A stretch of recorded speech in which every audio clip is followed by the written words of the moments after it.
guys, that's right. We are still in snowy Washington, D.C. I'm Dave Rubin. This is the Rubin Report. It's February 12th, 2025, and there is a lot going on in this town right now.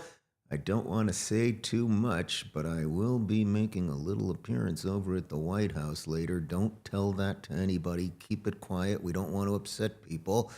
There's just a ton going on. We'll have more info on what I'm doing there a bit later. But yesterday, bouncing around the Senate buildings, having meetings with Congress people and senators and a whole bunch more. But before we get to the show today, the highlight of everything was that finally, after discussing it for about 8 years, Ted Cruz and I got on the basketball court. That's right, indoors at the Senate building. Do we have the picture? I think we have a picture first.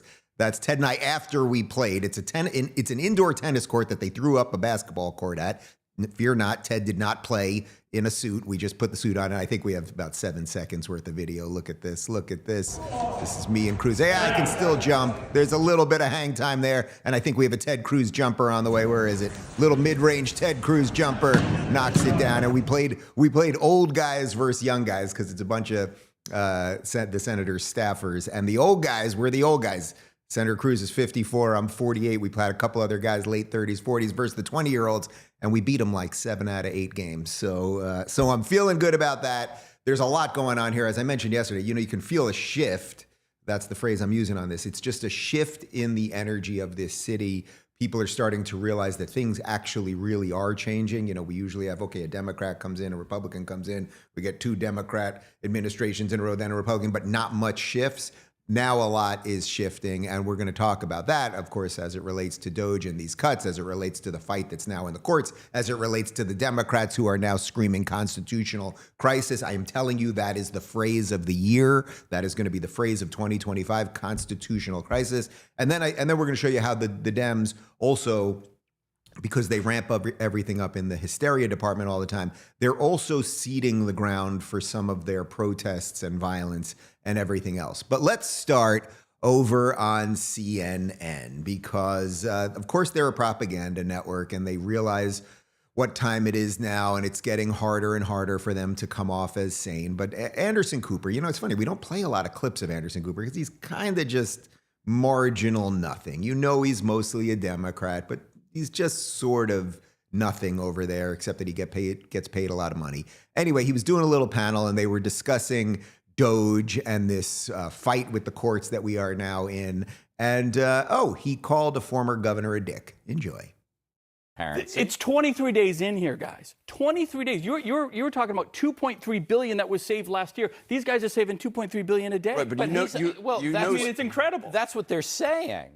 But where's the proof? You're waiting. You're not going to be satisfied till he shows up with 10,000 pages. But you're talking about 10,000 pages. Yeah. He's giving very specific things, yes, but he's not actually giving any evidence of that. It's all going to come because what they also said was, if we have to go to Congress, we'll go to Congress. Right, we'll show where it is. Some of the details that have come out, like the $59 million spent on luxury hotels, it's actually not.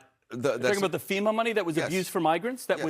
Yeah. FEMA money for migrants, that's okay now? No, I'm not saying it's okay. I'm not saying it's okay. Don't put words in my mouth. So would you stop that? Would you stop that process? Don't be a dick. What I'm saying is the portrayal by him is just not factually accurate. He's talking about luxury hotels. I'm not a big look. I was in Hurricane Katrina. I saw what FEMA you're does. Not believe it. I get it. I think the issue too is these are congressionally appropriated funds. You see what happens to these guys with the slightest bit of pushback. That was Sununu, former governor.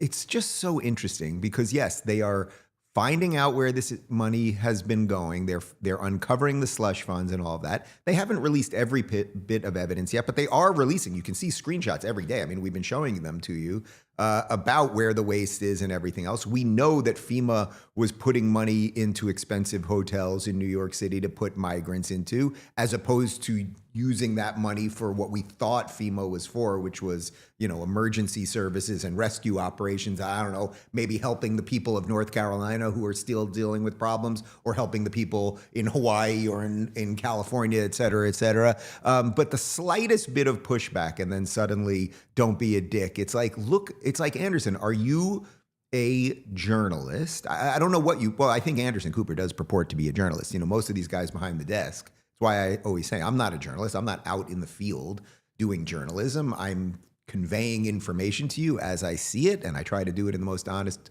way possible, and that really is it. And you can call me a commentator or a yammerer or whatever you want to call me. That's just fine. Anderson does get out in the field every now and again, and I think he does consider himself a journalist. But when he gets the slightest bit of pushback, like, there's some stuff happening here, don't be a dick. Come on, man. But wow, I just turned into Joe Biden. Come on, man. Anyway, the Democrats really are starting to lose it. We've been showing you these videos of Maxine Waters and others outside belittling security guards and screaming. And as always, it's talking about getting back out in the streets and all of that stuff. Here is Representative Maxine Dexter, and she had an interesting thing to say about Donald Trump. I've been told I have 30 seconds, so I am going to tell you that we do have to. I don't swear in public very well, but we have to Trump.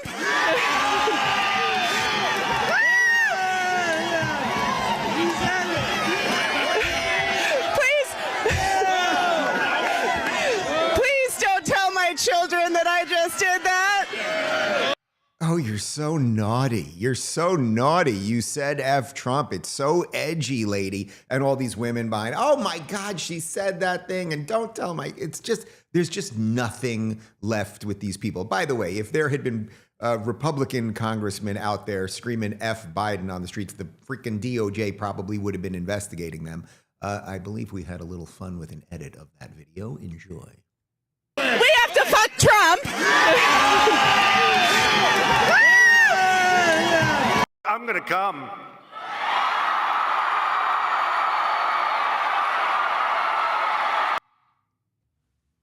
They really handed us that one. I mean, it's just, these people are just so ridiculous. Anyway, the other guy that they're really pissed off at, as I mentioned yesterday, you can see what's happening here. I think the Democrats have largely realized they can't stop Trump the man, like between the lawsuits and the assassination attempts and everything else, going after his businesses and everything else. He is still here. He is the president of the United States. So a lot of the aim now is going towards Elon Musk. I wonder if actually Trump and Elon discussed some of that, like, oh, you're going to be so close to the administration, you're going to be taking some of the heat. Like there might have been reasons that Trump wanted that and Elon knew it was going to come. Who knows what's going on behind closed doors? But in any event, here is Elon Musk talking about how they're basically doing exactly what they said they were going to do. So people normally this quiet? Your detractors, Mr. Musk. I have to what? Including a lot of Democrats. I have detractors? You do, sir. I don't believe it. Say that you're orchestrating a hostile takeover of government and doing it in a non-transparent way.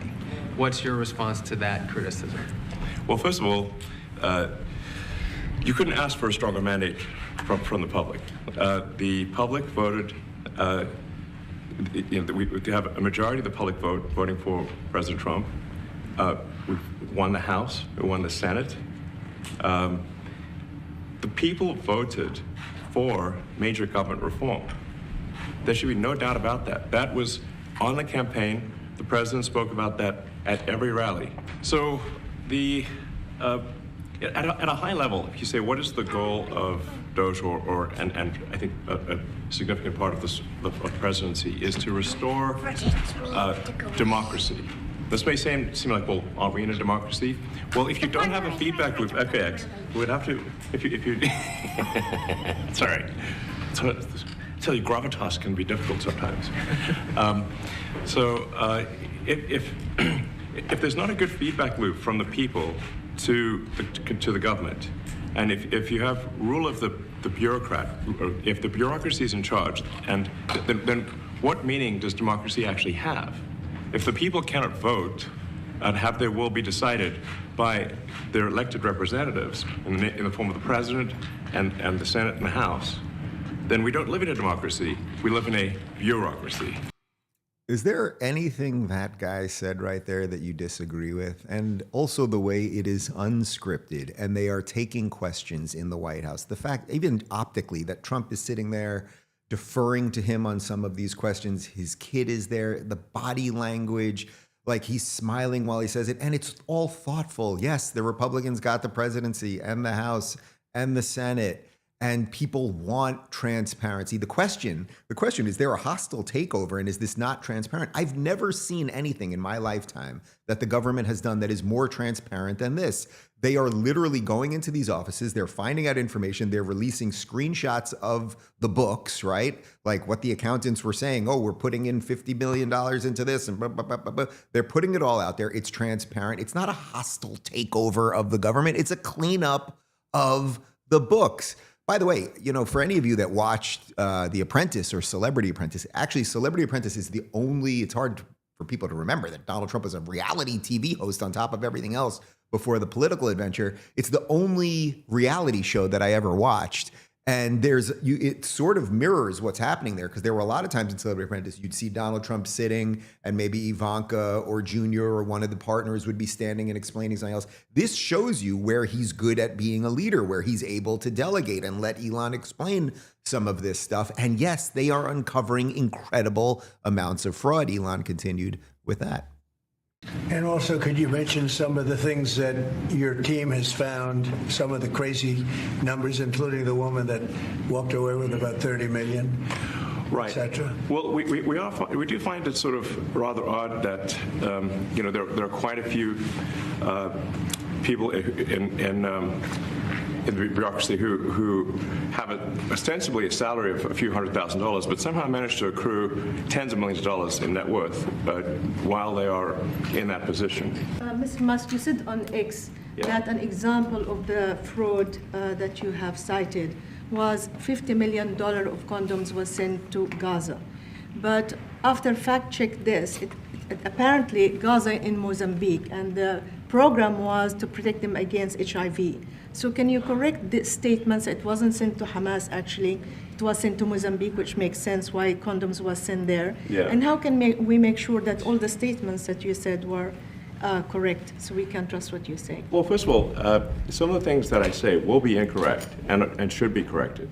So nobody's going to bat 1,000. I mean, we will make mistakes, but we'll act quickly to correct any mistakes. I'm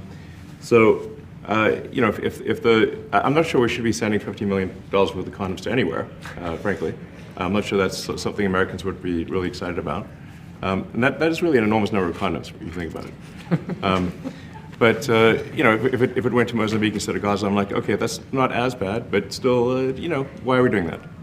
That is an enormous amount of condoms. Yes, I think we can all agree on that. And again, look at the level of transparency and honesty. We are going to make some mistakes. So I'm not even sure if that woman is correct and whether the condoms went to Gaza or Mozambique or anything else. But the point is, we just do you want your tax dollars going to Gaza or Mozambique? Nobody wants the people of Gaza or Mozambique to have AIDS, but is it our responsibility to give them condoms for it? And do you think it might actually just be some giant slush fund and they're not even getting the condoms and everything else? But the point is, he's taking the questions. Like, they keep screaming about that this is all being done secretly, and it is, and just like everything that they do is a lie.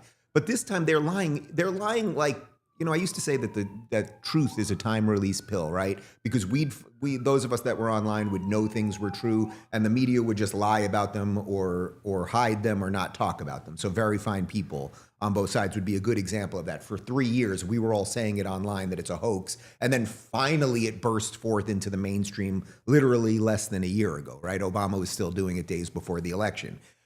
So truth was like in slow motion. What's happening now is you've got them in there uncovering this stuff in real time, letting it out there. And he's saying, nobody bats 1,000. We are going to make some mistakes. Guess what? That's how real businesses work. You go in, you crack some things, you see what happens, you see where it all shakes out. We're going to focus mostly on the people that don't want any of this cracked or shaken out. And there might be a reason for that. But first, PDS debt. Getting into credit card debt is easy. Getting out, that's a whole different story. The system is set up to keep you stuck, but you don't have to stay that way. If you're struggling with credit card debt, personal loans, collections, or medical bills, you need to check out PDS Debt.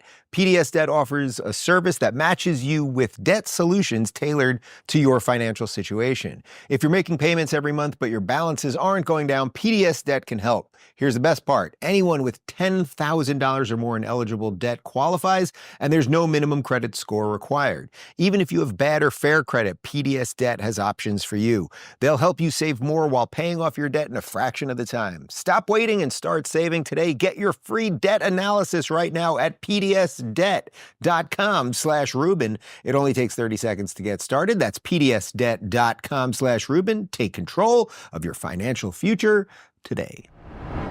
You know, I should mention real quick that in that previous video where Trump throws to Elon, he says, we found out that lady with 30 million. What I think Trump is referring to there is that the head of USAID is Samantha Power, who used to work in the Obama administration. And somehow in her couple years at USAID, which we talked about this yesterday, her net worth went from, I think, 6.7 million to $30 million. How did you do that, lady? This is the stuff that we are uncovering. Now, as we uncover things, as it happens in real time, as we have press conferences where people are actually, it's incredible that the press is suddenly asking probing questions again. And we have people on the other side, like the president and like Elon Musk, who are actually answering questions again and also doing it in an honest fashion. We're going to screw up some stuff. We're figuring it out. There's an awful lot we got to do here. Well, what are the Democrats going to do at the exact same time? They're going to ramp up the fear. So you have to fear that the fascists are here, or that the Nazis are here, or, as I've been saying,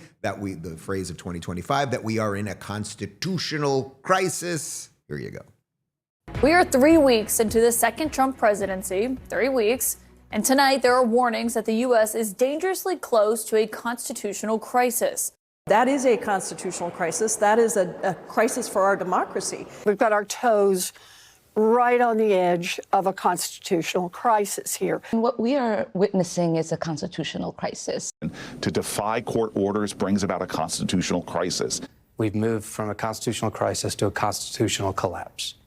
Guys, this is what a PSYOP is. I want to be very clear about that. They are coordinating this messaging because they are losing, and their base, which is this now collection of sort of wokesters and LARPing jihadists and general retards and everything else, they buy this, right? They can't honestly, why can't they honestly go to their base and be like, well, they're looking at the books and we're going to see what's what. I thought you lefties, I thought you wanted corruption out of government, right? Isn't that what Bernie was always talking about, right? Let's get money out of government, blah, blah, blah, blah, blah.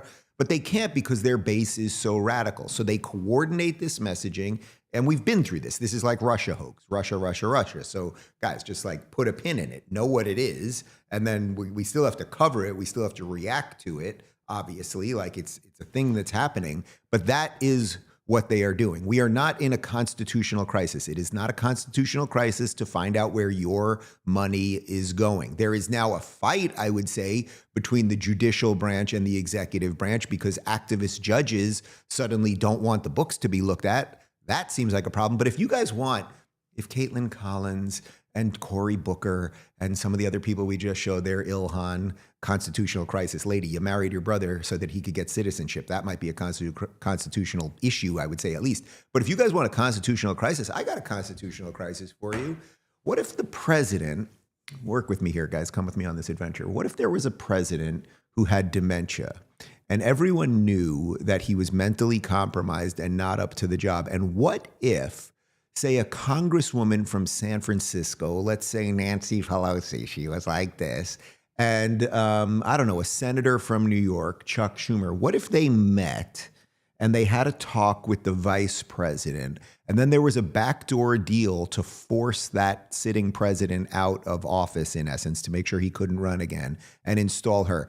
That, the congresswoman and the senator working with the VP against the sitting president of the United States, that would be a constitutional crisis. But for some reason on CNN, they never covered that. It does make you wonder. Now, interestingly, because Donald Trump actually believes in the Constitution, it's the Democrats who are constantly attacking the Constitution and all of our founding documents, but Donald Trump does actually believe in the Constitution. So as some of this is being fought in the courts, Donald Trump is addressing that. Nope. Oh no, sorry. I jumped ahead one here. This is just a bunch of headlines. Sorry, that was my bad. This is just a bunch of headlines we're going to show you here of just mainstream media. You can see all the usual suspects. Constitutional crisis, constitutional crisis, constitutional crisis. Now we'll get to the clip that I threw to there. I'm a little ahead of myself here. This is Trump addressing Senator Rand Paul today said that DOGE cuts will ultimately need a vote in Congress. Do you agree with that? Is that the plan? I really don't know. I know this. We're finding tremendous fraud and tremendous abuse. If I need a vote of Congress to find fraud and abuse, it's fine with me. I think we'll get the vote. Okay, so that's an interesting admission. And again, it's all being done right in front of our eyes. So basically what he's saying is, this guy over here, the Tesla guy, he's exposing the fraud. Now, if we have to go to Congress so that they can write some laws to tighten the purse so this doesn't happen, meaning that we're going to get caught in the courts, we don't want to just fight it out there endlessly. If I have to take this evidence, right, here's literally the evidence, I've got it on paper, all the condoms to Micronesia and all the other nonsense and Zimbabwe and this and that and all the other crap. If I get stuck with the courts, I will bring it to Congress, and I think we will, because we have the Congress, I think we will have the votes to fix things in Congress. So it's not only an admission, it's an acknowledgement that the system exists and he's willing to play within the system. Of course, now the funny thing here is that the Democrats never wanted to play in the system, right? When a bunch of people tell you they don't really love this country and that if things don't go their way, they will fundamentally try to alter the system, you should believe them. So here are AOC and Jen Psaki back in 2023. Jen Psaki, who was a White House spokesperson and then got a job as a journalist at MSNBC. I think you get the suck job on that one. Here they are talking about how they would want to pack the Supreme Court because it wasn't doing exactly what they wanted. There has been thought, I believe, given to this. Senator Ron Wyden has already issued statements, for example, advising what we should do in a situation like this, which I concur, which is that I believe that the Biden administration should ignore this ruling. I think that the courts have the legitimacy and they rely on the legitimacy of their rulings. And what they are currently doing is engaged in an unprecedented and dramatic erosion of the legitimacy of the courts. Again, it's worth repeating. A judge has never overruled the FDA on these grounds.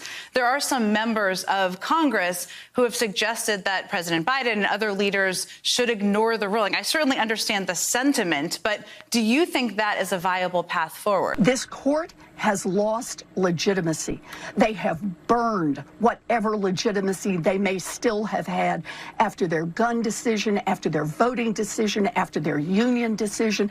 They just took the last of it and set a torch to it with the Roe versus Wade opinion. I believe we need to get some confidence back in our court, and that means we need more justices on the United States Supreme Court. Do you guys get the level of hypocrisy here? I know calling out hypocrisy doesn't really get you anywhere, but it's absolutely extraordinary. AOC said they rely on the legitimacy of their ruling. So what she's basically saying there is if they don't rule the way I want, they're not legit.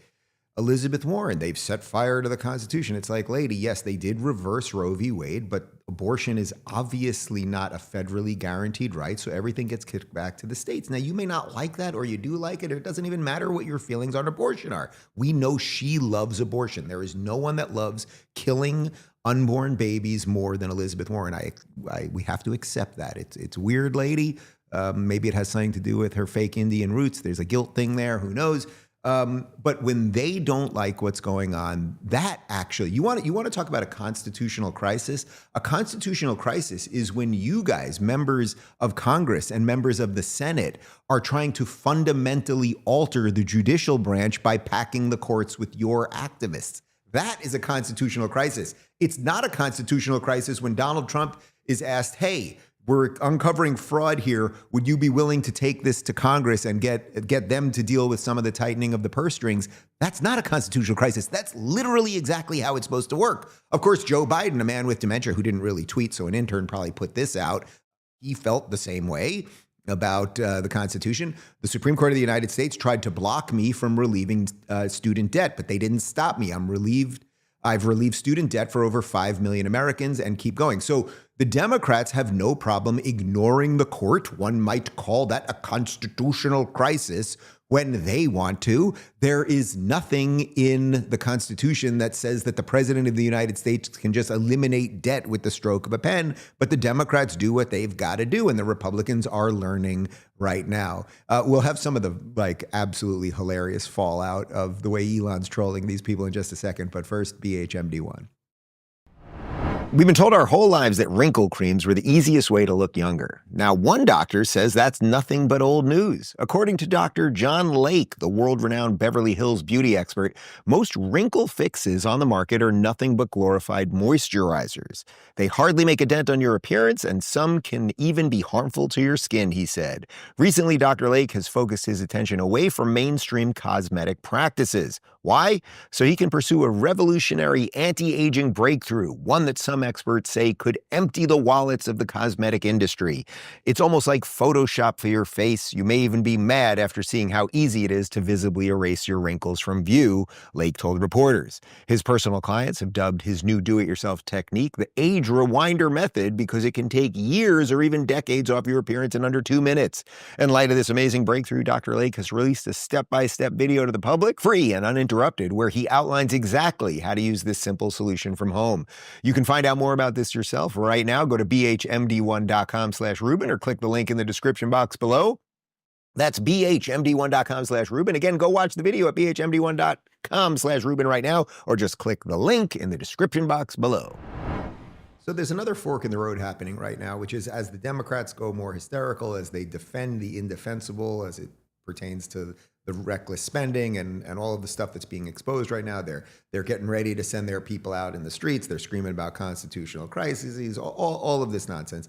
But what's happening on the other side is kind of what we showed you there with Elon and Trump. It's like there's laughing, there's fun, there's kids around. Think back to last week when Donald Trump signed the executive action banning boys and girls sports, and all of the girls that were cheering and around him. Like there's something happy actually happening here and joyful as it relates to politics and getting back to normalcy.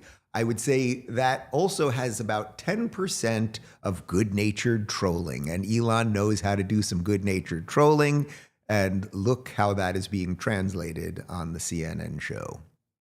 Now, the disruptor-in-chief, Elon Musk, who apparently has adopted the alias, at least he changed his social media handle to Harry Balls, tweeted this morning, "Democracy in America is being destroyed by judicial coup."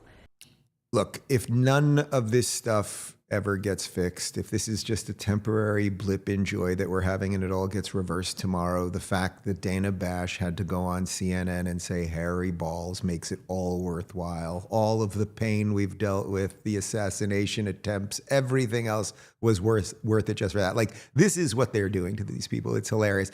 And of course, you know, then the other portion of this is, as I said earlier, the CNN people, the Jake Tappers, the Anderson Coopers, who aren't like absolutely terrible, but they kind of are. They're caught now talking to these leftist lunatics. And well, here's Jake Tapper with progressive, I don't even know what to call her. She's far lefty progressive, Kara Swisher, and they're very upset about Harry Balls as well. You've covered a lot of billionaires. He's good at that. Yeah, he's good. He's good at the shiv. You know, he does the little shiv. Sam Altman, just more out of sorrow than I feel sorry. Than anger. I feel sorry because he's so unhappy and insecure. Like sort of the backhanded insult, I guess. You've covered a lot of these folks, these tech billionaires. Are any of them happy? I don't know, a couple of them. I think Tim Cook's happy. I don't know. Satya Nadella seems happy. I think ones that act like adults are happy, absolutely. But, you know, what Musk does is sort of, he's 53 years old now at this point, and he sort of engages in memes, dank memes and stupid jokes and things like that. So the ones that haven't progressed beyond, 12 years old, emotionally, I think have a problem. And so they have insecurity. And I think Sam is right. And that's what happens when this happens. And so, there's a lot of people that are very happy. Yeah, he changed his Twitter ID to like a juvenile joke earlier today, and then yeah, he likes that. Yeah, I mean, I'm not offended. It's just stupid. Well, you've got it. I mean, I think the thing is he's underneath all that. He's quite a crafty and strategic person, and so some of it is performative, some of it is deep insecurity, some of it is he likes the power and he likes the. God, do you see why this really is so great? The trolling part of it. First off, it is not news or news analysis. I don't know if someone turns on CNN thinking they're watching news, but it is not news analysis, Jake Tapper, to ask a random lefty journalist if she thinks that billionaires are happy. They just analyze the happiness of billionaires. Meanwhile, she looks absolutely miserable, right? And he looks miserable. And there's a reason you guys look miserable, because you're losing your influence, you're losing your power, you're on the losing side, and you deserve it. Right? Elon Musk, I can tell you, having met him a couple of times, this guy laughs and smiles all the time. Look at the videos we just showed you with his kid, having a blast. Not that happiness is the barometer of what we should be looking at right now, but there is a side that's enjoying themselves. If that's really what you care about, there is a side that's enjoying themselves. And there you have two utterly miserable people. I mean, she can't smile. Her like this, she talks like this. You have two utterly miserable people talking about whether these people are happy or not. It's utterly absurd. Now, of course, the next part of this, I'm telling you, they are signaling to the base, get ready for violence. They want to ramp up the protests. They're kind of done with the Hamas protests for now. We'll see where that bears out, and there'll probably be some connections with some of this stuff. But they really want to signal people to start getting out on the streets again. Here is Rachel Maddow over on the televised mental institution known as MSNBC. We're also starting to see an upsurge of this kind of thing. You see the location here, the setting here? We're starting to see an upsurge in protests targeting Tesla dealerships, Tesla charging stations, just as sort of the corporate representation of Elon Musk, since he owns Tesla. We talked last week about a seemingly impromptu protest at Tesla charging stations in the bitter cold up in Waterville, Maine. Well, now look, they're starting to happen all over. At a Tesla dealership showroom thing in Manhattan, sort of a big crowd turned out there with very good signage. Stop Musk's coup. Elon Musk is not my president. This is a coup. Take away the keys from Elon. Don't buy swastikars. Also look in California, in San Luis Obispo, at a Tesla dealership there. More of the same. Stop the coup. Stop Musk. Save our democracy. Follow the rule of law. This is a pretty good one. Bad Doge. I've been wondering if we should call, I mean, why do we say Doge, right? Like, why are we playing along with the joke and their framing of it? Like, there's just as much of a case that we should be calling it Dog-E. Instead of Doge. I don't know. That's a pretty compelling case. Bad Doge. All right. Rachel Maddow, who told your audience of dullards that if they got the COVID vaccine, they would not get nor transmit COVID. Everything that this woman said, she's paid $20 million a year by NBC. A giant corporation pays her $20 million a year to promote propaganda. It's as simple as that. Let's try the reverse thing. Imagine if there were protesters going to every NBC affiliate right now. I'm not calling for this, but imagine if there were outside of every NBC affiliate and they had signs calling out fake news and everything else. Would she be covering that and smiling about it? You, Rachel Maddow, have lied about virtually everything from very fine people on both sides to COVID. We can do the laundry list of things. Like, you are a propagandist who is doing major damage to the country, I would say. So what if there were a whole bunch of protesters just going to NBC affiliates and harassing people and making sure that the people that work there don't feel comfortable and everything else? But you can see she wants, congratulations, you found 12 lesbians in Maine that are hanging out at a Tesla charging station. Zippity doodah. Yeah, I have two Teslas. We only have Teslas. That's the only, we have two cars, we have two Teslas. I love the Tesla. In my 7 years of having, we had one and then we finally got a second one about a year ago. I've in the 7 years of having them, I've never had to take the Tesla in. I think one time I think I had to take it in for a software update or something. Teslas are the most beautifully, elegantly designed machine ever. Everything about them is unbelievably cool and forward thinking. And I thought you guys were for green energy and electric and everything else. But again, you can see they've realized we've sort of exhausted what we can do with people as it pertains to Trump. to some extent right now. We can't send all the people out to the Trump hotels. And by the way, Trump lost a couple of his hotels in all of this. Right here in Washington, D.C., the Trump Hotel was one of the coolest, absolutely coolest spots in the entire city during the first Trump administration. And Trump lost it over the last couple of years because of all the legal battles he's been in. It's now a Waldorf Astoria. It basically looks exactly the same, but it's not a Trump hotel anymore. So anyway, the point is, you can see she's trying to make it cool. Show up to a Tesla charger, and why don't you harass the Tesla people over there that are trying to get their cars charged? It's like, you guys are just absolutely awful. And soon enough, the trans wackadoodles that you guys are brainwashing will be strapping on suicide bombs too, but we'll cover that when it happens. Let's talk about Rumble Premium for a minute, and then we will jump to the Middle East, where Trump is doing some really great stuff as well.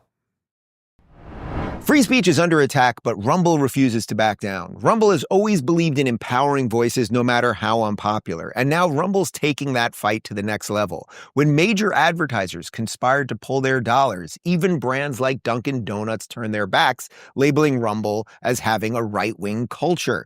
But Rumble's not here to fit a mold. It's here to defend free expression for everyone. To strengthen this mission, Rumble is launching Rumble Premium, an ad-free experience packed with exclusive benefits for viewers and creators. More than a subscription, it's a stand for free speech. Your voice matters. Join Rumble Premium today. For a limited time, get $10 off an annual plan with promo code Rubin at rumble.com/premium/Rubin. Whether you subscribe or just keep watching, your support keeps free speech alive. Let's turn the tide together. All right, guys, so literally just during the commercial break, I just checked my phone for 1 second, and Tulsi Gabbard has been confirmed, which is absolutely phenomenal. She will be the next director of national intelligence. That's wonderful. She's an incredible patriot and a current serving member of the military, and she deeply, deeply loves this country.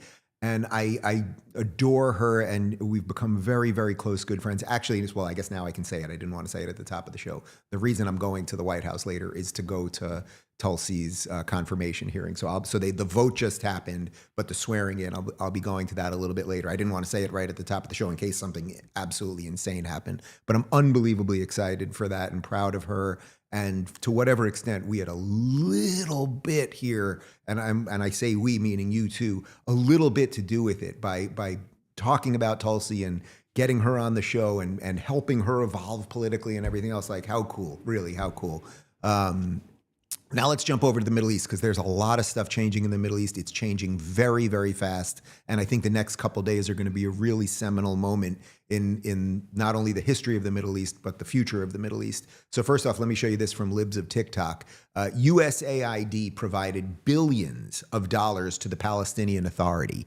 The Palestinian Authority just paid out over $140 million to terrorists who Israel released as part of the ceasefire deal. Terrorists get rewarded for killing as part of the Pay for Slay program. We are literally funding terrorism.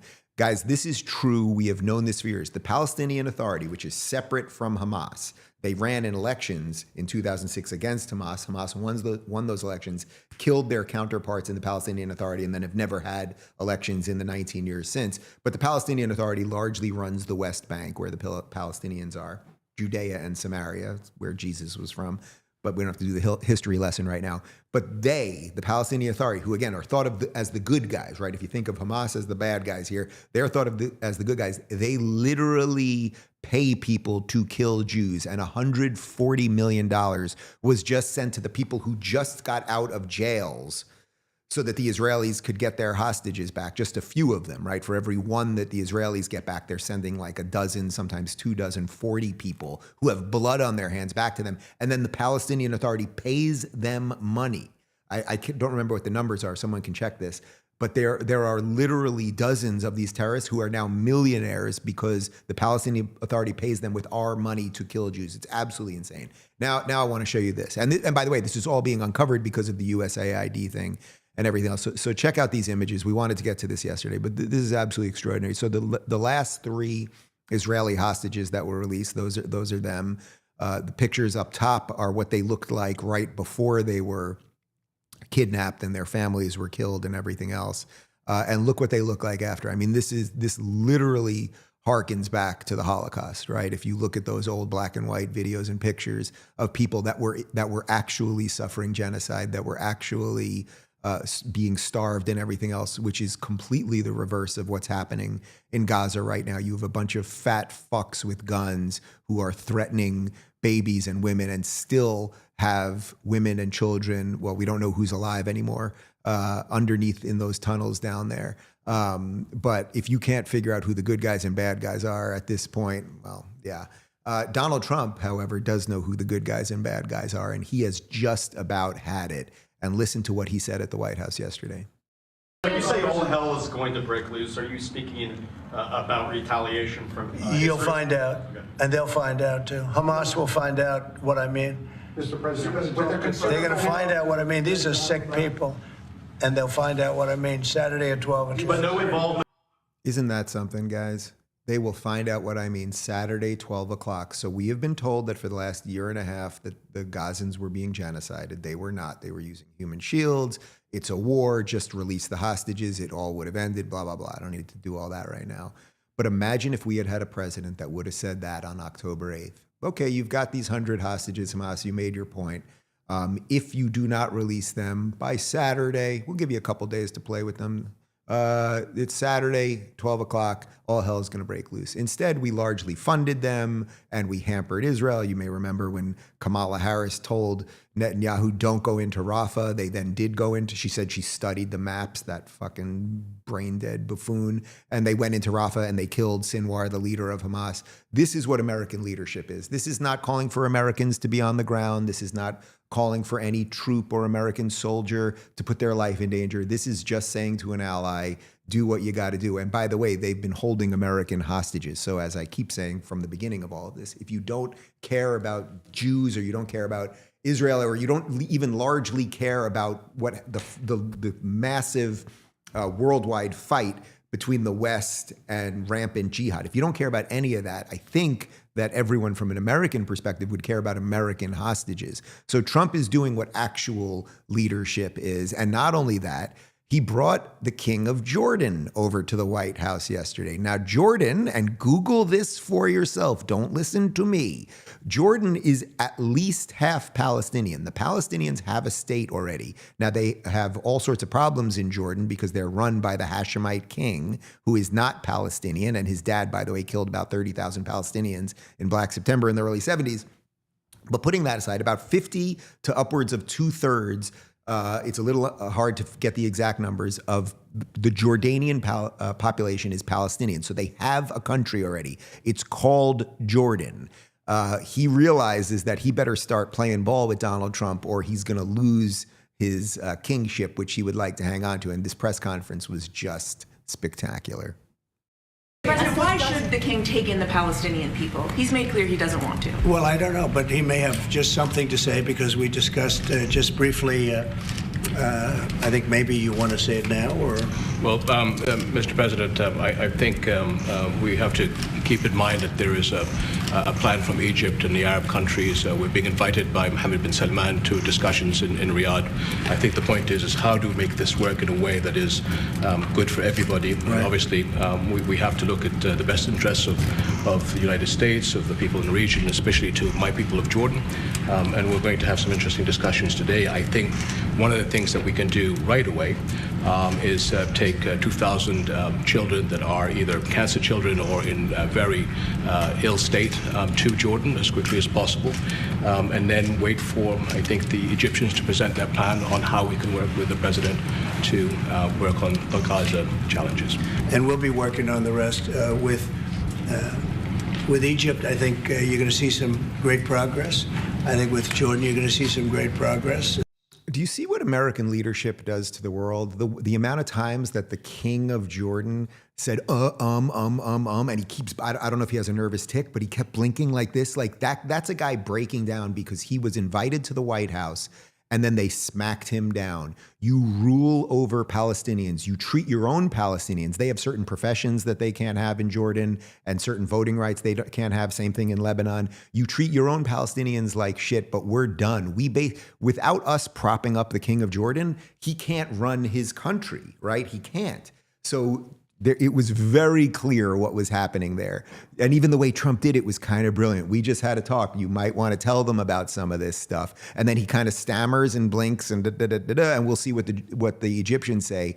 But Donald Trump is changing the map of the world for the better. Enough of this bullshit. It's just not going to work anymore. A bit more from the King of Jordan. Mr. President, I truly believe that with all the challenges that we have in the Middle East, that I finally see somebody that can take us across the finish line to bring stability, peace, and prosperity to all of us in the region. And it is, I think, our collective responsibility in the Middle East to continue to work with you, to support you, to achieve those lofty goals. So I'm very delighted to be here. And as you said, sir, we've got some very interesting discussions ahead. Very good. Very good. Thank you very much. And do you know why he's saying that? Because it is just pretty damn obvious that right before they got into that room, that Donald Trump sat him down and said, you want our cash still? We prop you up to keep you in charge of this kingdom that you have that mostly is Palestinian. You want to keep doing that? You don't want your family to be killed and have it end the way it ends for Gaddafi and usually how it ends for these autocratic dictators that are running these places and the kings and all that stuff. You're going to play ball. So if you guys care about, none of these people really care about the Palestinians. Again, he treats his own Palestinians like shit. But if you care about any of your Arab brethren or anything else, well, congratulations, you're going to bring them in. And Egypt, which used to have Gaza pre-1967, most of the Palestinians are Egyptian or Jordanian. Actually, that's how they got there. Many of them came over there to work in Israel because they could make more money there because the Israelis were actually building a functional nation. Blah, blah, blah, blah, blah. The point of all of that is the map is literally being redrawn. The world is coming to some kind of sense. And all it takes is, well, not all it takes. It takes, I would say at this point, it takes an extraordinary man. And we have one in the White House right now. Like it's absolutely incredible. And not only are good things happening in the Middle East, good things are happening even in scary Russia. Check this out. Tweet from Breaking 911. After spending nearly 4 years in a Russian prison, American Mark Fogel is seen aboard Steve Witkoff's private jet en route back to the United States. Mark is a U.S. school teacher arrested in Russia for having marijuana and was sentenced to 14 years. We've got an image of him walking down the jet right there.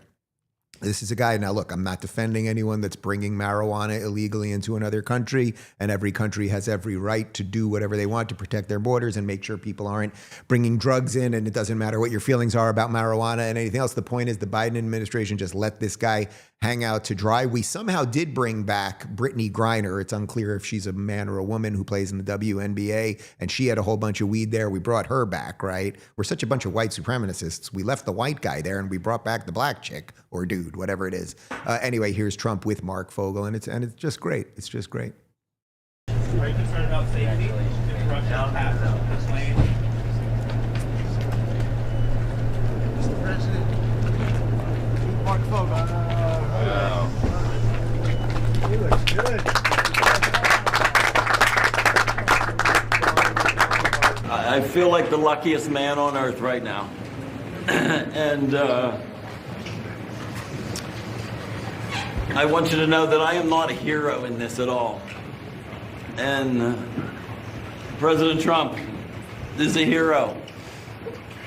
These men that came from the diplomatic service are heroes. I think that's going to lead, and somebody else is being released tomorrow that you will know of. But we wanted to get this done, very important.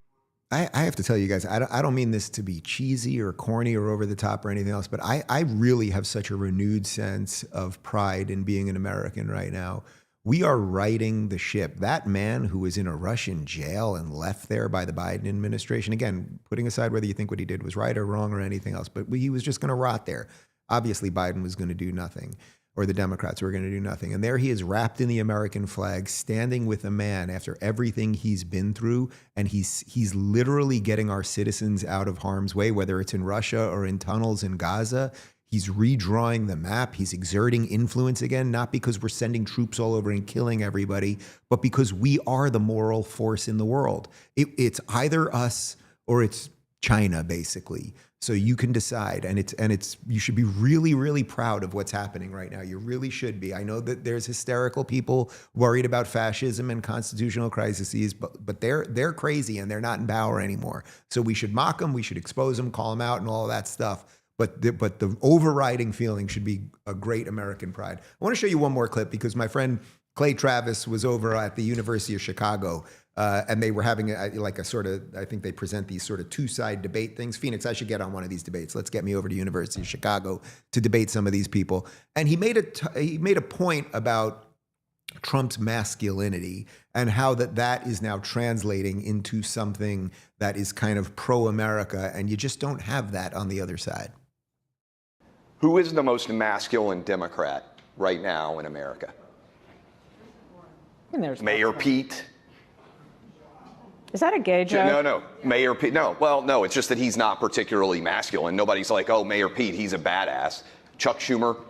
Is anybody like, hey, Chuck Schumer holding up an avocado and a beer to talk about the Super Bowl? Is anybody like that trying to grill? Is anybody like, hey, that's a dude I want to hang out with? But Trump's like a grandpa. Well, hold on. Yeah. Trump took a bullet in his ear and immediately stood up and said, fight, fight, fight. Every man in America and most of the women out here were impressed by that, even if the women won't admit it. She's shaking her head strong. So the reason I wanted to end with that is that what's happening right now is not exactly about politics. First off, I know Clay extremely well. He was not making fun of Pete for being gay. You can be gay and masculine, you can be straight and feminine and all of those things. He's making a broader point that what is happening with Democrat men? Why are they this sort of ineffectual thing that we see on all these, with these MSNBC hosts and CNN people, and Chuck Schumer trying to make a cheeseburger, and Pete, like, why are they like that? And then there's this other group of people who largely now are Republicans who are just men. But what do they mean by men? Like when he says badass, you mean somebody who has a job, who takes responsibility, who wants to protect their family, who has a belief system, who's a good member of the community, who's not endlessly hysterical. I don't know, who maybe can maintain a boner. Like you could throw that in there too. And that's not what the Democrats have. And Trump represents, he represents the individual versus the machine at this point. And I guess right now what we needed were a couple individuals with a little more of that energy, and it's happening right in front of our faces, and it's really awesome. And just to end with one more awesome thing, I haven't even seen it yet, but it just happened moments ago. I think we got about 20 seconds of Tulsi. Officially, the vote has happened, and she will be the next head. She will be the next head of DNI. Take a look. All right, we have breaking news now. We have been watching, monitoring while that hearing was going on DOGE. We will get right back to it. But for now, Tulsi Gabbard has enough votes to become the next Director of National Intelligence. This would be the 14th member confirmed of Trump's choices for the cabinet. 6 more to go. I understand that as the count that we are working with. Man, I mean, it's just great. She is a true patriot and an incredible human being, and someone who I think has been, I know has been through the grinder. The Democrats have treated her off, or they put her on no-fly lists. They tried to destroy her career. She ran as a Democrat for president only 5 years ago. We all know that path that Bobby's been on and many others. But that's just wonderful. So I will be at the White House. Well, I'm super excited for this now, to see Tulsi Gabbard get sworn in. I hope that it's J.D. Vance that will be doing the swearing in. He was in France yesterday, so I'm guessing he got back for this. If not, maybe does Trump do it? Does he step in and do it? I guess otherwise it would be a Supreme Court judge. We'll see. But very exciting. Guys, if you have not seen my full episode with Aaron Wexler, that is up across platforms right now. We didn't make fun of Justin Trudeau on today's show, so we'll at least cold close you with him. And sorry, guys, no post-game shows while I'm in D.C., but I am back tomorrow, back in Miami. I land at 10, and we will be live at 11. Thank you for watching, and let's see what else we can do over in the swamp. Ciao. We cannot let AI pollute social media with empty slop and cunning disinformation.